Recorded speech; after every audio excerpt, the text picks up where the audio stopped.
I'm JJ Barnes and welcome back to another episode of Creative Writing Advice. If you don't know me, I'm JJ. I'm the author of How to Write a Story, which is out now on Amazon. You can also find more that I have done, film, TV, books, everything like that on my website, which I'll be putting a link to at the end.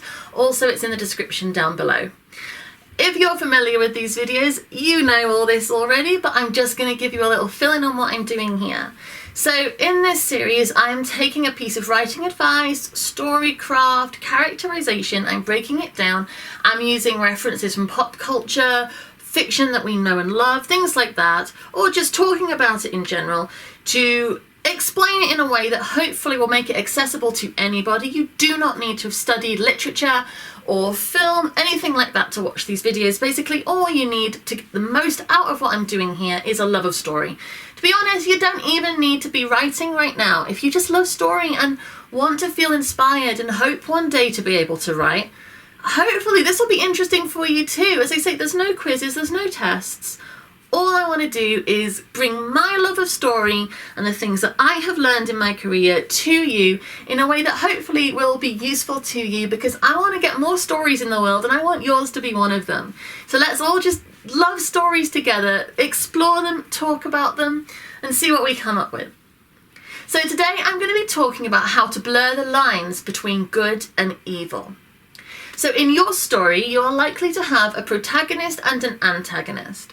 Your protagonist is your main character and they want something. The reason you are jumping into their lives at this moment in your story is because something is different and they are on a quest to achieve something. This could be something really big, like saving the world from alien invaders, or it could be something small, like finding a date to prom. It doesn't really matter, as long as your protagonist is motivated to accomplish something in the course of your story.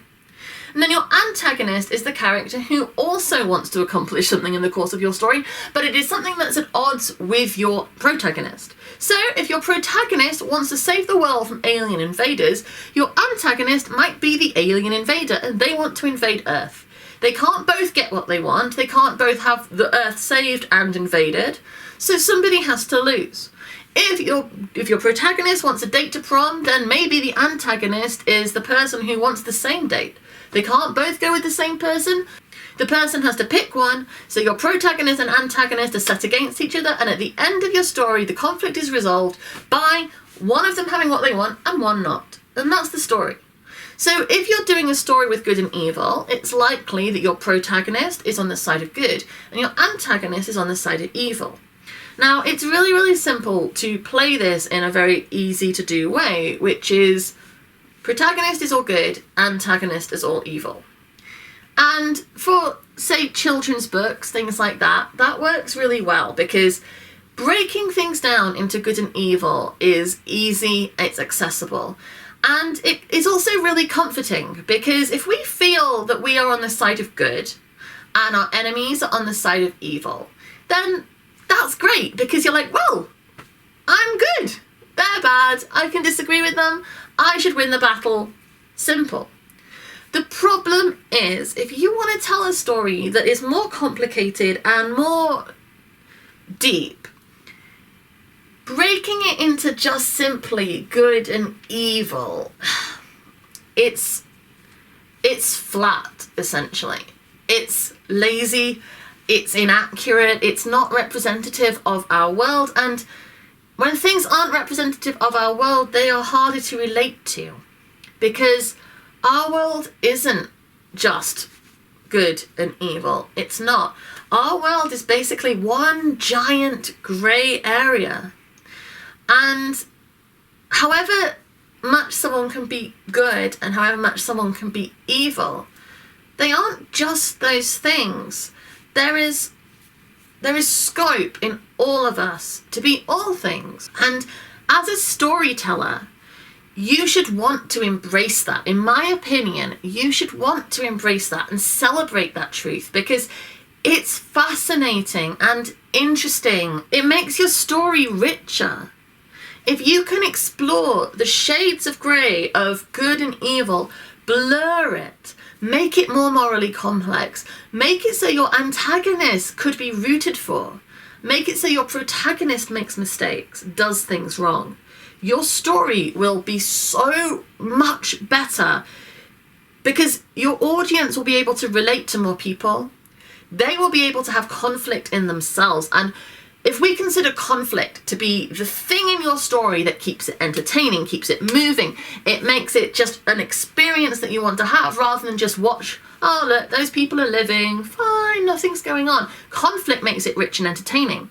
If you can give your audience conflict within themselves as well, that is just an extra layer. That is like breaking the conflict fourth wall, rather than just your characters struggling with choices and decisions and arguing and having internal conflict, disagreements, trying to decide what to do, going for what they want. If your audience is also struggling to decide who they want to win, that is a better, richer experience for everybody. So to do it, take your goodie and your baddie. I'll break it by, say, sides on a war. Rather than aliens and everything like that, I'm going to do a war. So you're writing a war story. In that battle, the soldiers on the good guy side and the soldiers on the bad guy sides are locked in conflict. They are at odds and they want to kill each other. Within the good guy side, if all those soldiers are just noble, pure warriors of good and fighting for justice and truth and purity and love, it's just dull. And if all the soldiers on the bad side are just evil, bad men who want to hurt people, dull. Make it richer, because that isn't true. Any war in history, any single war in history, there were soldiers on the good side who wanted to hurt people and went to war with the bad side just to hurt people. They raped, they tortured, they murdered in cold blood, even though they were on the side that history looks on as good. And on the bad side, there were soldiers there who did not want to hurt anyone. They were there because they were ordered to, because they were threatened, because it was their job and they couldn't get out of it. And they never wanted to do anything damaging to anybody, but they were still fighting for that side in the war. And this is true in any conflict that is raging in society, not just war. Any argument that, culture wars are a big thing at the minute. You've got your people who love this person, love that person, hate this person, hate that person. You cannot say that in any side, everybody on one side is good and everyone on one side is bad. So explore that, explore it, develop it with yourself. Look at people on the good side and give some of them either moral grey areas, so they are maybe willing to do evil, and give some of them genuine cruelty in their hearts. But have them still fighting for good. Like, that's fine. You can have a side that's right and a side that's wrong. But just develop the people in each side. Blur the lines between good and evil by making your people morally complex. Have people on the bad side who are doing evil, terrible things in the war, but at home are loving, gentle, caring people who love their family. So that you've got that mixture of good and bad. And on the good side, have people who are really accomplishing great things, saving lives, like doing good for the world and society as a whole. But to do it, they are making choices that are morally either ambiguous or definitely wrong. Have them saying the means justifying the ends by torturing somebody for information. The information they get, it could do incredibly good things. But to get it, they had to do something terrible. And develop that, grow it. Have more people on the good side doing bad things and more people on the bad side doing good things, and then look at the leaders of it.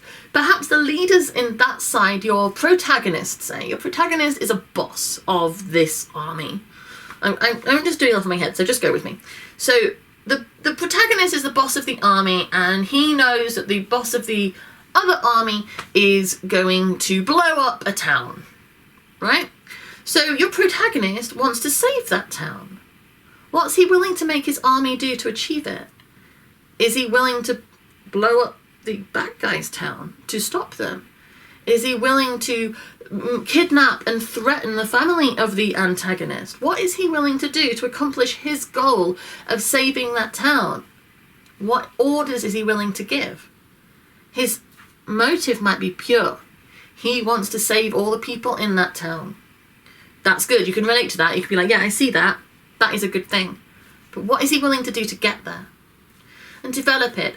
Blur the lines as much as possible. Show that life is not simply goodies and baddies.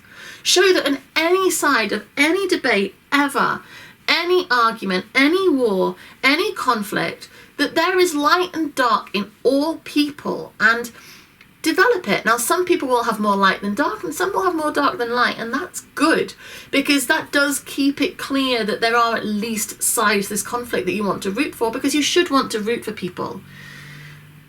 But that element of doubt, that, oh, but I see their point. I see why they're doing this. I see what they are, like, I see why this is happening. It represents the truth of the world, the truth of humanity. And if you can bring truth into your story, and you know what? I've talked before about moral lessons in story. I truly think that stories have a power, and we have a responsibility as storytellers to use that power, if we can, for good. And by maybe giving your audience a chance to stop and think about a side of a battle that they are in conflict, and see that maybe they have been too aggressive in their view, that everybody who is on that side must be wrong and bad and evil, and everybody on my side must be pure and good. Just let people see that played out in reality through stories, and you'll start to give your audience a chance to see the humanity in their enemy. And once we're all seeing the humanity in all of us, hopefully we'll become better people, because we'll stop othering the people we disagree with. We'll stop treating them like purely the enemy, and start being able to reach out to people we disagree with. And by making your characters do that, and giving your audience the opportunity to see that, you're going to change people's lives with your work. And how beautiful is that? How beautiful is it to be able to give people access to humanity and the world in a way that's easy and relatable through your story? So that is blurring the lines between good and evil, and how to do it and why I think it matters.